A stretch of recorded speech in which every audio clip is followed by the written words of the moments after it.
Halo pemirsa, Anda menyaksikan berita nasional terkini bersama saya, Ajeng Tiara. Pemirsa, kali ini kami akan mengajak Anda untuk memperbarui informasi terkini yang telah dihimpun oleh tim redaksi kami. Berikut informasinya untuk Anda. Presiden Prabowo Subianto mencabut izin 28 perusahaan terbukti melanggar aturan pemanfaatan kawasan hutan. Perusahaan-perusahaan tersebut beroperasi di 3 provinsi terdampak bencana yaitu Aceh, Sumatera Utara, dan Sumatera Barat. Keputusan pencabutan izin ini diambil setelah rapat terbatas dipimpin Presiden Prabowo Subianto secara virtual dari London, Inggris. Dalam rapat tersebut, Satuan Tugas Penertiban Kawasan Hutan melaporkan hasil investigasi terhadap perusahaan yang terindikasi melakukan pelanggaran perizinan dan pemanfaatan hutan. Menteri Sekretaris Negara Prasetyo Hadi menyampaikan, berdasarkan laporan Satgas PKH, Presiden langsung menginstruksikan tindakan tegas terhadap perusahaan yang terbukti melanggar. Pencabutan izin dilakukan terhadap 22 perusahaan pemegang izin pemanfaatan hutan seluas lebih dari 1 juta hektar, serta 6 perusahaan di bidang tambang, perkebunan, dan pemanfaatan hasil hutan kayu. Bapak Presiden mengambil keputusan untuk mencabut izin 28 perusahaan yang terbukti melakukan pelanggaran. 28 perusahaan tersebut terdiri dari 22 perusahaan berusaha pemanfaatan hutan atau PBPH hutan alam dan hutan tanaman seluas 1.010.592 hektar serta 6 perusahaan di bidang tambang, perkebunan, dan perizinan berusaha pemanfaatan hasil hutan kayu atau PBPHHK. Pemerintah menegaskan akan terus melakukan penertiban terhadap usaha berbasis sumber daya alam agar tunduk dan patuh terhadap peraturan perundang-undangan.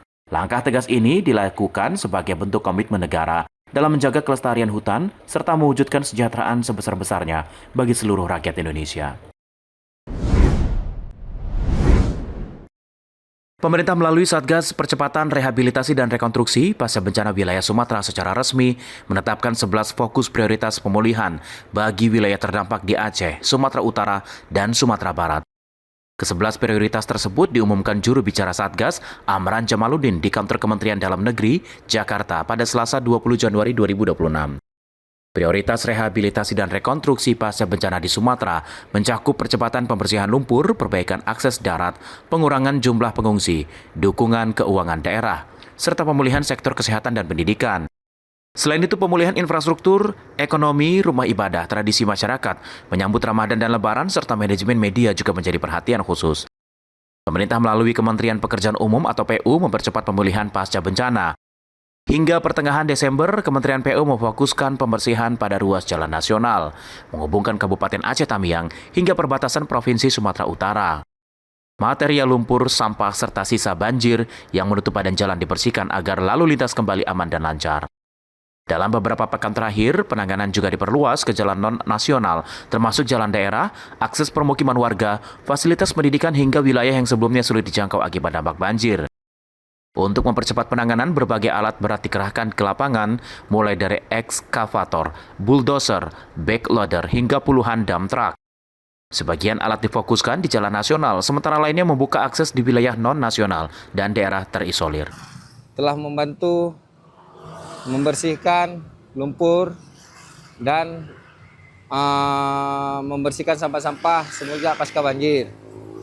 Dan kami seperti yang di belakang ini, seperti yang padat karya, masyarakat Aceh Tamiang membantu PU membersihkan jembatan Rung Tamiang. Selain jalan, pembersihan juga dilakukan di sejumlah jalan terdampak yang menjadi akses vital aktivitas masyarakat. Dengan dukungan petugas lapangan dan program padat karya, pembersihan dilakukan secara bertahap menyesuaikan kondisi cuaca.